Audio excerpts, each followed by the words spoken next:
Hello everyone, I'm Ann Dale here at mysewingroom.ca in Calgary, Alberta, Canada.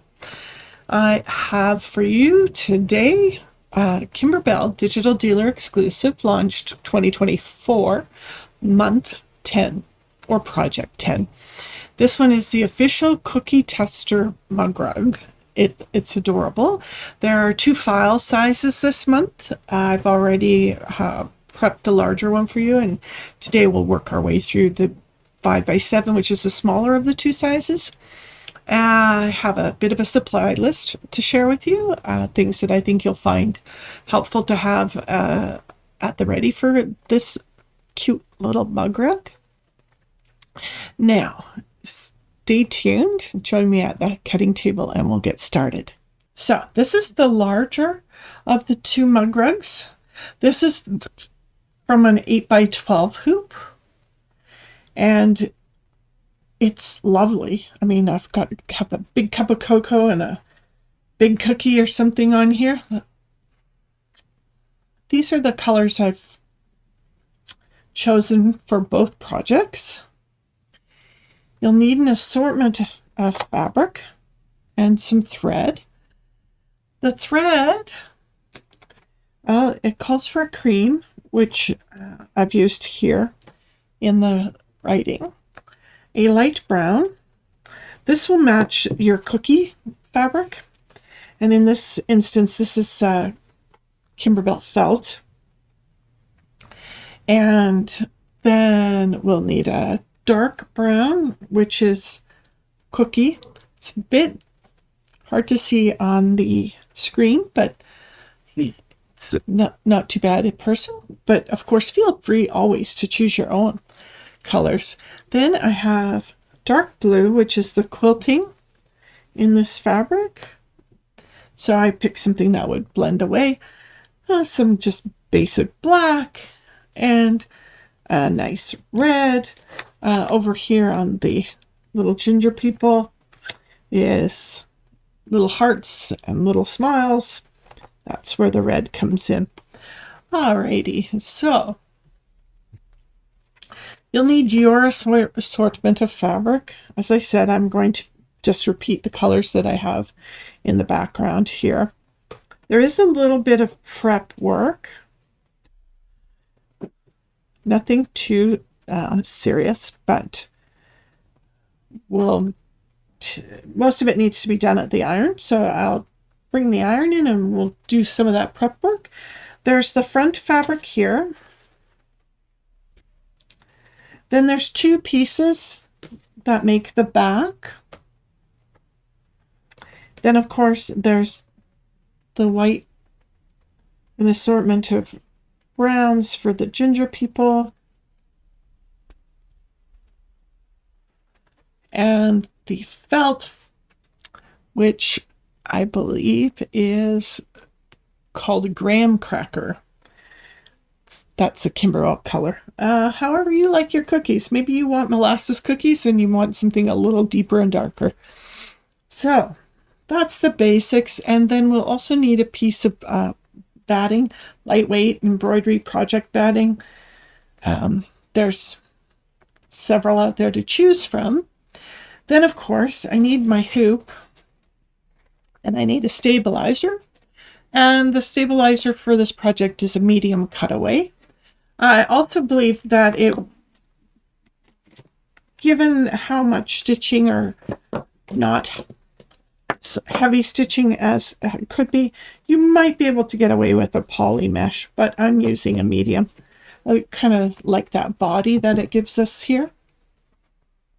And then I would suggest an add-on, which is a wash-away topping. That's that clear stabilizers.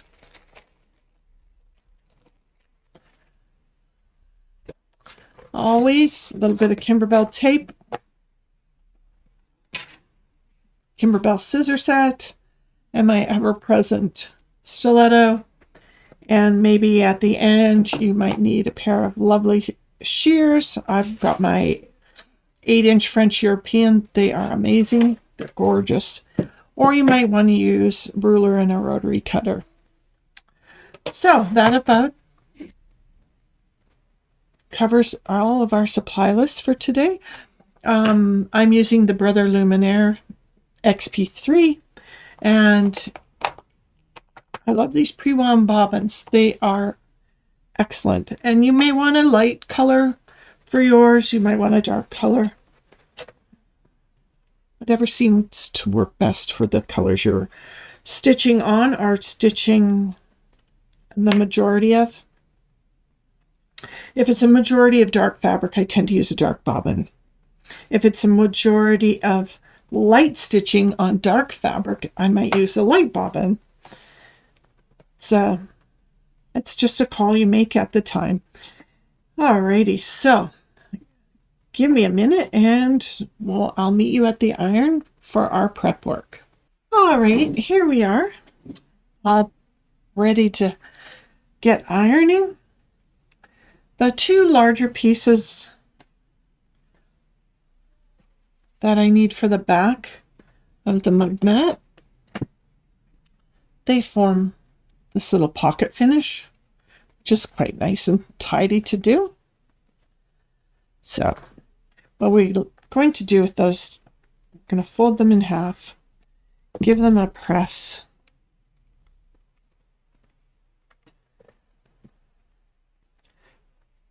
Bring in the second one, give them a press. Some of my tips for pressing: if you have any wrinkles that refuse to jump out of the fabric when you're pressing, Flatter will take care of it for you. It's a lovely Canadian product available here and elsewhere. If you would like a little more body to the fabric, if you feel that's a little flimsy, maybe it's the piece from the front where we're going to embroider our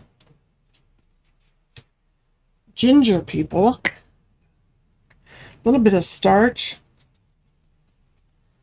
Mary Ellen's Best Press, loved the stuff. That will give you a little bit of body. Important thing is to press up, down. Don't slide and drag, distort your fabric. And essentially you're going to dry it from whatever product you put in there. And then we know it's set. Now, something a lot of people don't realize is when you've done these things, let the project sit till it's cool. If you think spaghetti, when spaghetti's dry and cool, it's rock hard. Straight, stiff, rock hard. Then you put it in the hot, steamy water or iron, and it gets all wiggly and soft. Well, if you were to lay that back out and let it cool, it will become nice and straight and firm again. So we want to let anything that we press cool. When you pick it up and it's all wiggly, it doesn't stay nice. It looks nice when you have it on the board, but you pick it up and it's not nice. So let it cool a little bit. You can also use a clapper if you have one of those handy. You press with the wooden clapper and it takes the heat out and gives a nice crisp edge to this fold. So we have that ready to go. Then one of the other things we need a little bit of fusible woven backing, interfacing, something like that. We'll put that on the back of the little ginger people fabric. And again, when you're pressing on something like that, fuse it down, follow the manufacturer's instructions about how long, how hot, steam or no steam, let them cool. So that's these three little fabrics here, and it just gives the ginger people a little more body to take on that applique edge there. You'll get a tidier finish at the end of the day. Okay, well, I think things are cool enough here. I will head back to the machine and we'll get stitching. Join me there. I have my design loaded. I put a light colored bobbin in. I have the cream color thread in the top. Even though the design doesn't prescribe the color stitch as any particular color, it's going to just embroider out for us a placement line. It's going to let us know where everything is going to happen in the hood.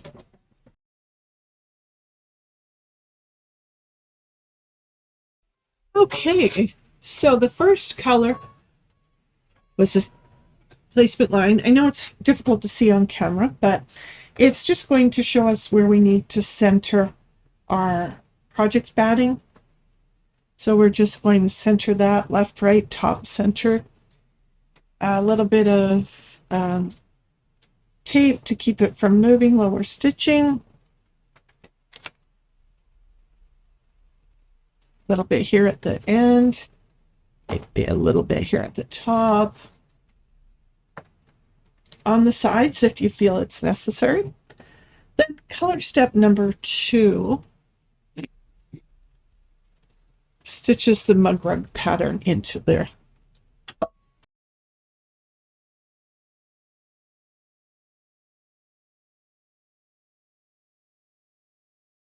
Okay, so a couple things to note. If that had shifted and moved or you didn't have it centered properly, it would be really easy for you to remove that stitch at this point.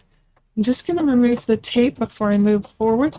I stitched through a little bit of it here in the corner, but this is tearaway tape meant to be stitched into and removed. Just going to remove a couple pieces of lint. I don't want to stitch those in. I have the base of the mug mat in the hoop here.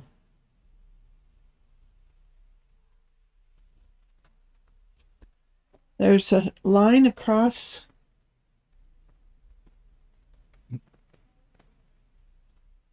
just so.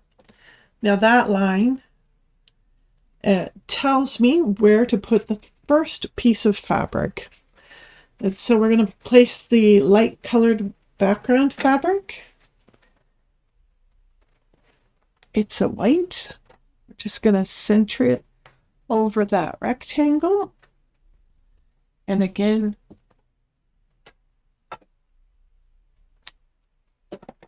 a little bit of tape to keep it in position. A little bit top and bottom should do. Sides is if you would like.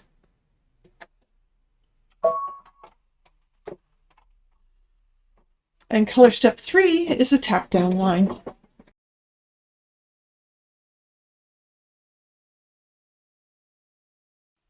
All right, color step number 4 is a quilting background, and I'm just going to carry on with the cream. And you can see I didn't run into the tape, so I don't need to remove it, but I will remove it now anyway for the next steps. And I will just carry on with the cream for color step number 4.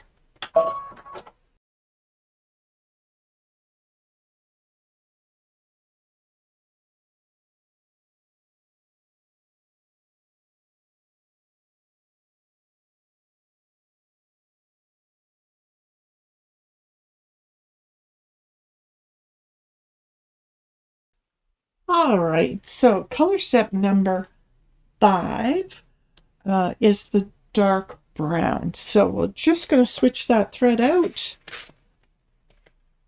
All right, so color step number 5 is a placement line for the gingerbread.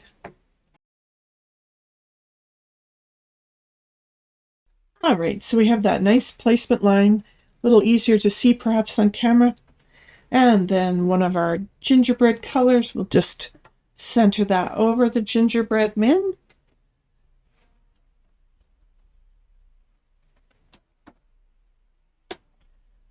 Put a piece of tape down just to keep it from wiggling around while we're stitching. And away we go. Color step number 1, or pardon me, color step number 6 is the tack down line for the gingerbread mat.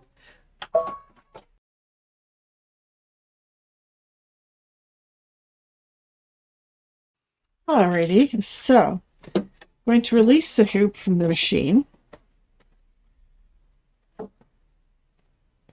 Remove the tape. Then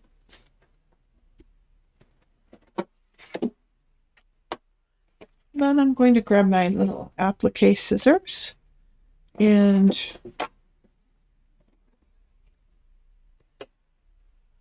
just going to trim close to the edge.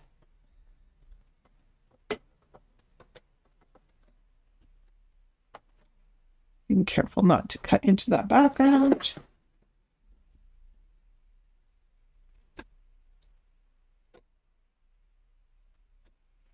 And this is the final edge, so you want to cut nice and tidy and actually nice and tight.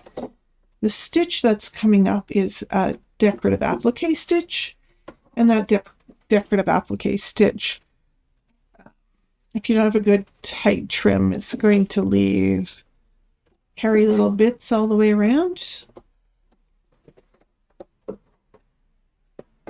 The good news about these classes, I do all this testing in advance for you, and I give you my best advice as we move along, so you don't have to run a test. I've done that for you. Alrighty, so he's all trimmed up. Now, there are 3 in total, so just going to lather, rinse, repeat for the next 2. So hang on, and through the magic of television, this won't take long.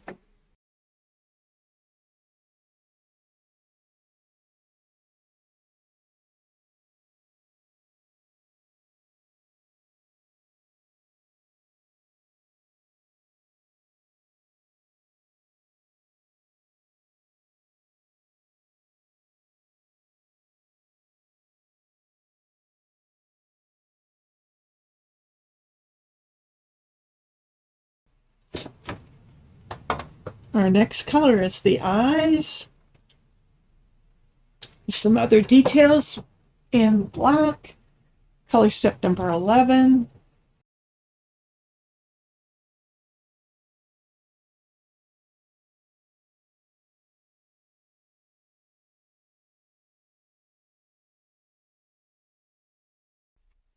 Now this is a spot where you might want to take a look at how the little details have been stitching. If you don't like quite how they're looking, the dainty little smiles and the little eyes, sometimes they don't show as well as they could. This is also where you might want to have had a black bobbin in with your black top thread. And it also is a great place to put in that topping. So color step number 12 is the cream again, and it's going to do some other details. They appear to be like the little frosting details that you might put on a cookie. So there's a bit of a wider satin stitch.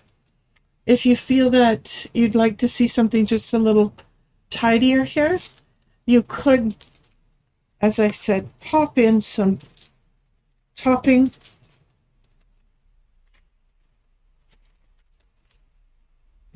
And I'm going to do that. Just lay it over the area that we're working in. Go back. Tape at the bottom.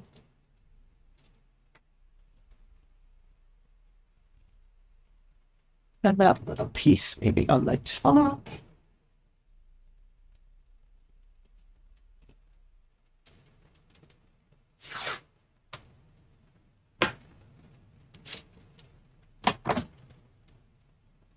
Just to hold that in place.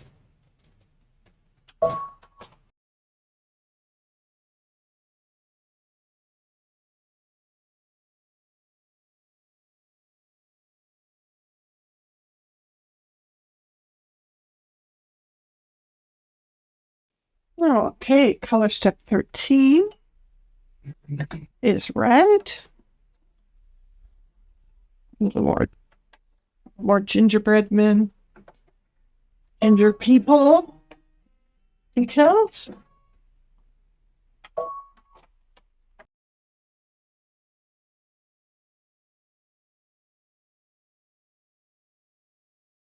All right, color step 14. Dark brown, a few more details. Our little ginger cookies.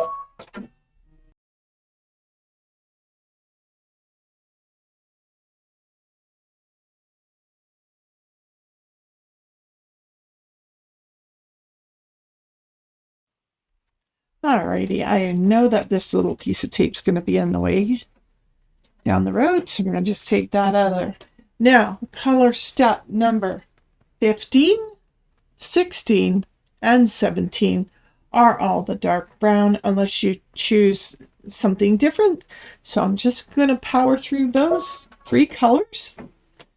Those 3 color steps are all dark brown. Magic of television, it won't take too long. Hang on.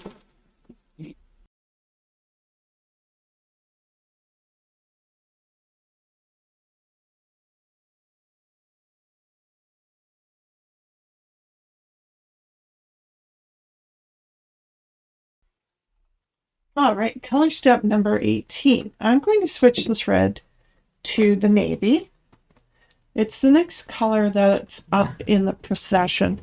There's no color prescribed here, but I'm going to use the navy because I know it's the next one I need, so it'll save me some thread change time.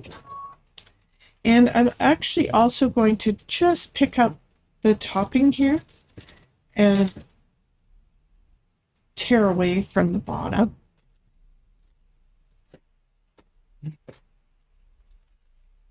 Deal with the rest down the road. And maybe you can see there's a navy line now all across the bottom there. That's a placement line.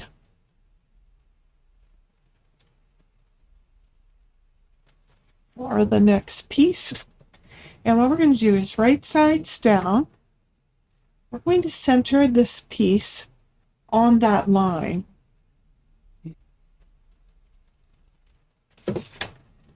And I'm just going to turn it around so you can see it a little easier. And then this little bit here is not seam allowance. That's excess fabric at this point, so we can go in and just trim that away. And I'll set this up from here where you could probably see it better. So that navy line I just stitched in there, I'm going to put that fabric up there on that. And I'm just going to take it in place. And it will do the 1/4 inch seam allowance in the embroidery unit for us. So I hope to miss that tape, but if I don't, it will tear out.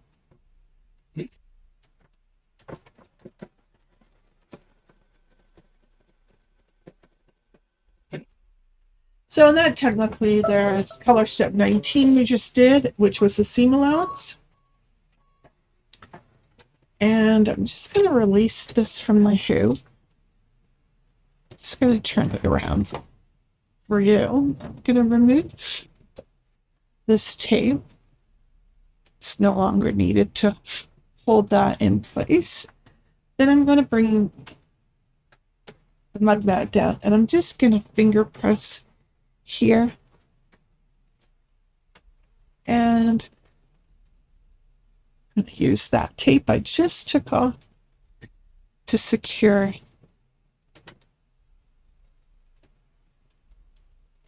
the ends of this fabric.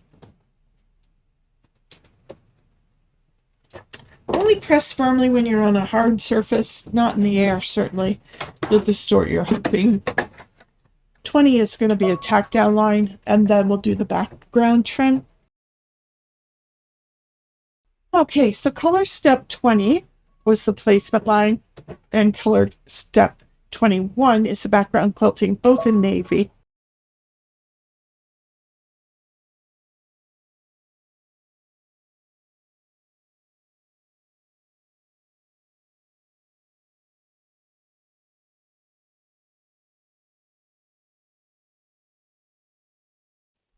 Okay, so color step number 22 is for those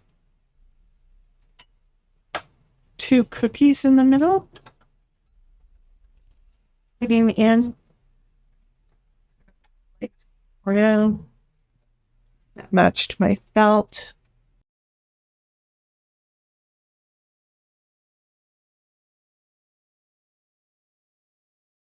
Okay, so now we have our two placement lines. I'm going to center the cookie felt on there.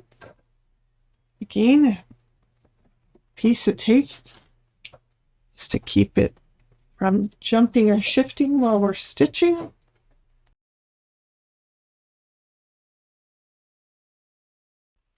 All right, so those two little cookies stitched out there.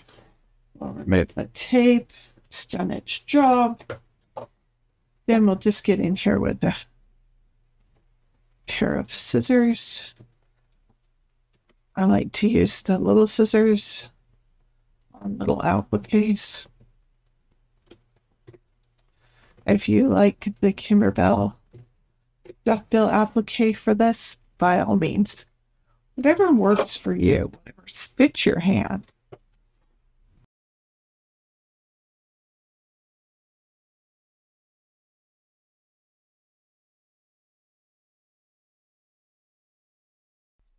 Alrighty, so that was a final trim. It's a raw edge applique, so make it as lovely as you can.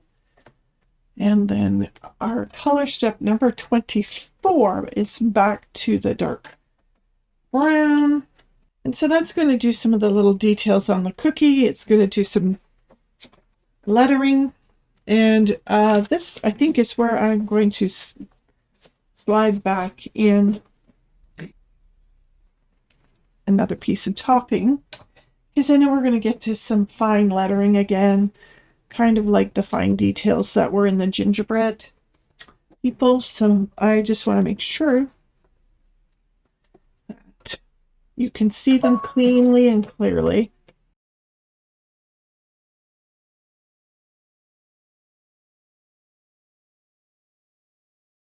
I can see my foot moving there a little bit, and I want to just tighten it.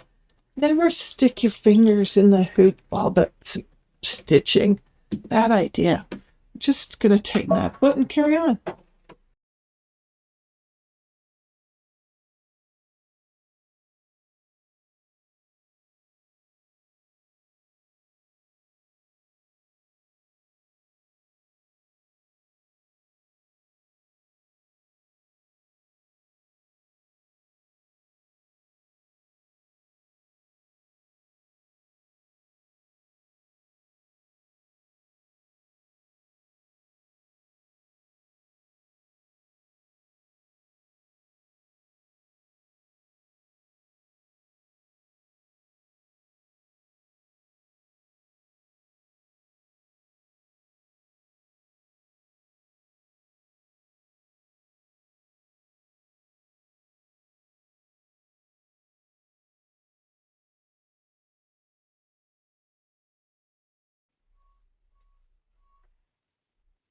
All right, so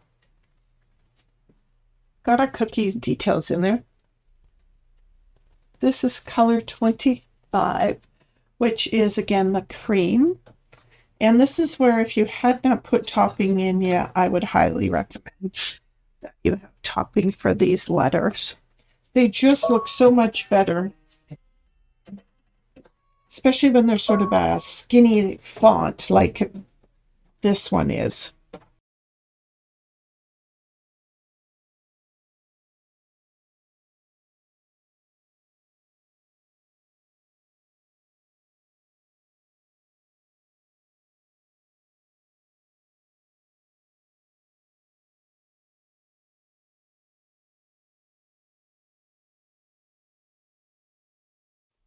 All right, so a little bit there concluded all the detail embroidery. Just going to go in and remove the tape.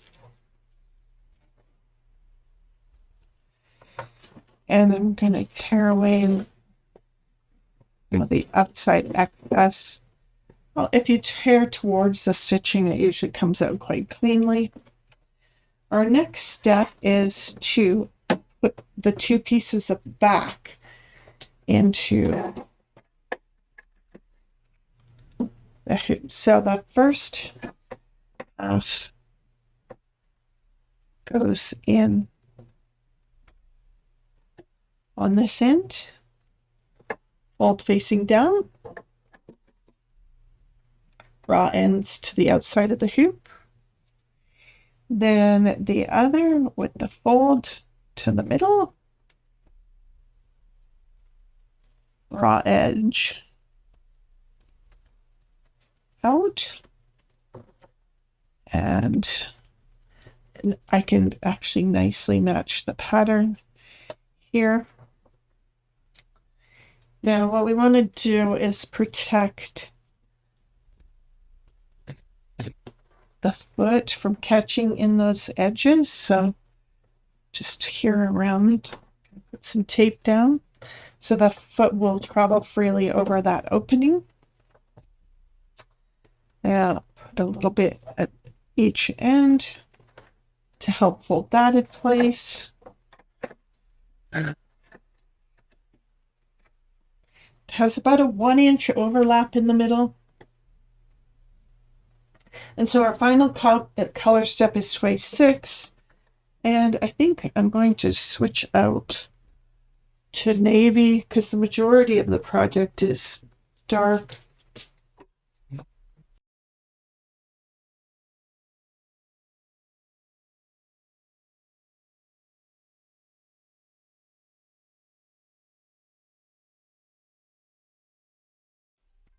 All right, so that completes the project. I'll meet you at the cutting table. Okay, so here we are. Remember, this is the first one. It's quite large. This is the one we just did. What we'll do is we'll slip in here and we'll remove the tape. It should tear out quite nicely, even though we stitched into it. But it was important there. It protected the foot from getting hung up.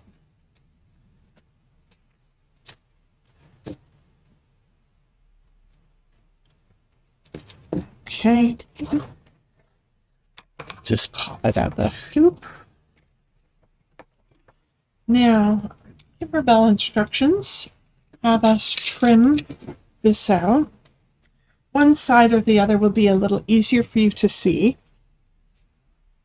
You can trim again, as I said, with the scissors or with a rotary cutter. Ruler. You can use the rotary cutter and the ruler. And what I am going to do here is I'm going to trim it out not a 1/4 inch larger, but 3/8 of an inch. I much prefer that. And so I've got the 3/8 inch mark on that final stitch line that we just put in there. Trim that out.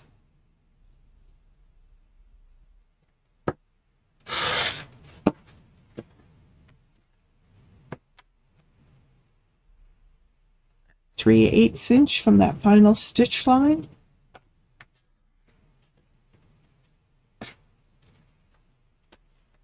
And it can be a scant 3/8. Doesn't need to be a large 3/8. And then in the Kimberbell instructions, instruction number 47 has you trim off those corners. Please don't. I'm going to show you a fabulous way to deal with these corners here. So I've got this medium weight stabilizer there, a little heavier. I am just going to go sneaking in here and I'm going to trim that stabilizer back like step 47, but only the stabilizer. Just going to take that corner right out. You see there? I'm going to go around and I'm going to remove all 4 stabilizer corners, but nothing else.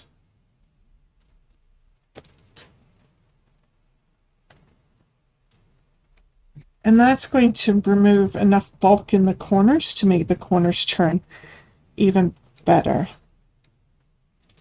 Okay, so you can see I've just taken those 4 corners out, but only on the stabilizer. All the fabric and the batting is still here.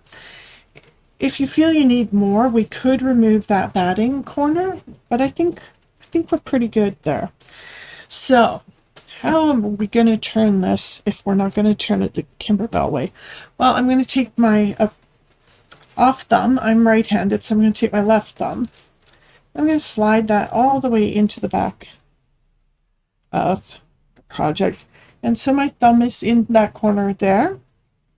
We're going to fold that corner back on the first seam allowance, back again on the second seam allowance. And what we've done here, it's a little hard to see, but I folded a very precise corner. And I'm going to take that corner and I'm going to transfer it off my thumb onto my finger, just like that. So it's now on my finger, not my thumb. Just going to do all 4 corners. So fold on first seam allowance, fold on the second seam allowance, creating a lovely corner, folded in right down, right there with the bulk. Push it off your thumb onto your finger. Then third corner, fold, fold, push. Fourth corner, fold, fold, push. Now, if that wasn't sitting through the video, I don't know what would be. Okay. So now just going to carefully pull it through.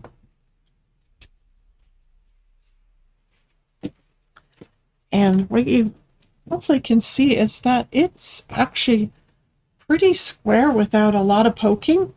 I don't poke my corners out because they are on the bias. So when you get in there with a tool and you poke into the corners, you stretch those corners quite often, and then you get like mouse ears happening on the corners. So this corner is pretty pointy. I'm just going to reach in here with my stiletto right into the seam allowance, like poking a pin, and I'm just going to lift the one side that could have used just a little more encouragement. Same here. That bulk tends to interfere. But what I've done inside is I've got 4 beautiful corners pre-formed, and it makes the corners a little nicer. So I'm not plucking hard. I'm just sticking the stiletto in and gently prying that corner out if it needs it. Sometimes it won't. Sometimes it will. Depends how fussy you want to be about the whole thing. And there we go. Now I have the cutest little mug mat. This is for a dainty cup of tea and a dainty little biscuit. Isn't that adorable? But it still will fit a good size cup in a little coffee mug there. Now, the little bits of water-soluble stabilizer, I quite often will grab a pair of tweezers. I have this lovely pair of micro tip tweezers. Hopefully see that. You can just slide those under that water-soluble stabilizer and continue to just pull it out. And any that doesn't want to come out, we can remove with a little bit of water. A damp Q-tip, cotton swab with a little bit of water on it will quite nicely erase little bits of water-soluble stabilizer caught in teeny little places. You don't want to destroy your stitching trying to get that out. So those micro tweezers, or sometimes I'll use a little screwdriver, because it's sharp, but it's not sharp enough to hurt the fabric. So I'll drag it on the stabilizer, lift that up, and use my thumb as the other half of a tweeze and pull it up that way. Okay, so if you're like me and the little threads traveling between the little tiny things, they might need removing. That's, of course, entirely up to you. But I see them and they make me just bonkers. So I'm going to just get those lovely little snips out and trim out those travel stitches. There's a little tail on that little eye there. There's another one here with the little red heart. Just going to get in and remove those and continue to remove the stabilizer. So there we go. All right, well, that's just going to carry on cleaning that out and see you in a little bit. All right, so once you've got the front all tidied up, you don't want to press with water-soluble stabilizer in your mug mat here, especially if you're about to use an iron that has steam in it. If you're going to try a dry iron just to get those edges done, that might go. Now, I'm going to just press that flat. I've got such a crisp edge here. I don't know if you can see compared to how it comes out of the hoop. It's quite chunky there. So I'm going to let you know how I get that press done. I'm going to give this a little press. Now I've got a tool we didn't talk about in the beginning, but this is called a clapper. It's a wooden pressing tool. They've been around for quite some time. So typically, if you're going to press embroidery, you press into a soft cloth face first. So let's just get my pressing cloth on here. I'm going to get this on. And then I'm going to use a little bit of that flatter. And I'm just going to spray it on the edges.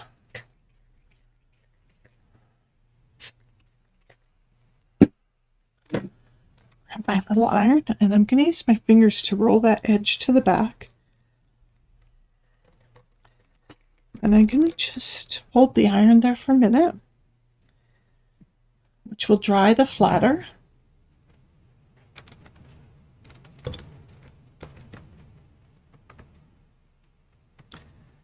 Just making sure that the back is rolled to the back. I'm going to work down the side here.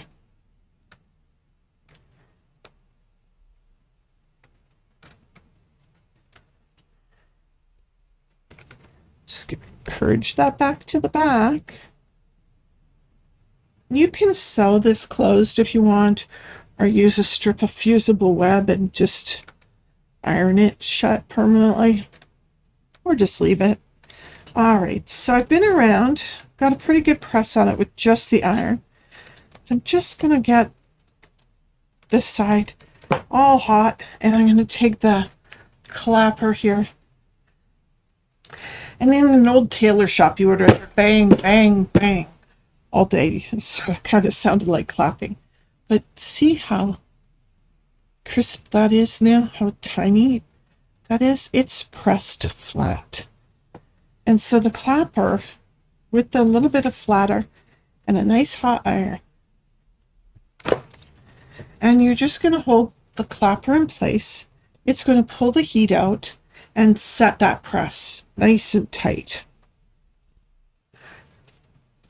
And I'm just going to walk around all four sides again, but with the clapper.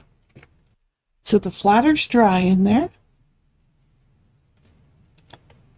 And now I have a nice edge, quite slim. If you remember earlier how it seemed so much chubbier. So this is clapper and steam, or clapper, steam, flatter, and a good hot iron. And I feel like I need to encourage that corner just a little more. I'd like it to be just a wee bit pointier. There we go. And there you have it. Our 2 official cookie tester mug mats. Well, there you go. I hope you enjoyed our official cookie tester mug mat. They're going to make terrific Christmas gifts. Or if you're heading out to an event, maybe a casual, fun Christmas get-together or a holiday get-together for whatever season you celebrate. It'd be so cute as a little hostess gift. So do keep them in mind. Again, I'm Ann Dale here at mysewingroom.ca. You'll find all of our socials under that name, so do give us a look. If you're enjoying the YouTube, please go up there and give us a little thumbs up, subscribe to the channel, share with all your friends, encourage us to keep doing all of these fun videos for you. And remember, it's Canadian content, so if you need any products and you're not finding them at your local store, which I highly encourage you to support, please do reach out to us at www.mysewingroom.ca. Thanks. See you soon.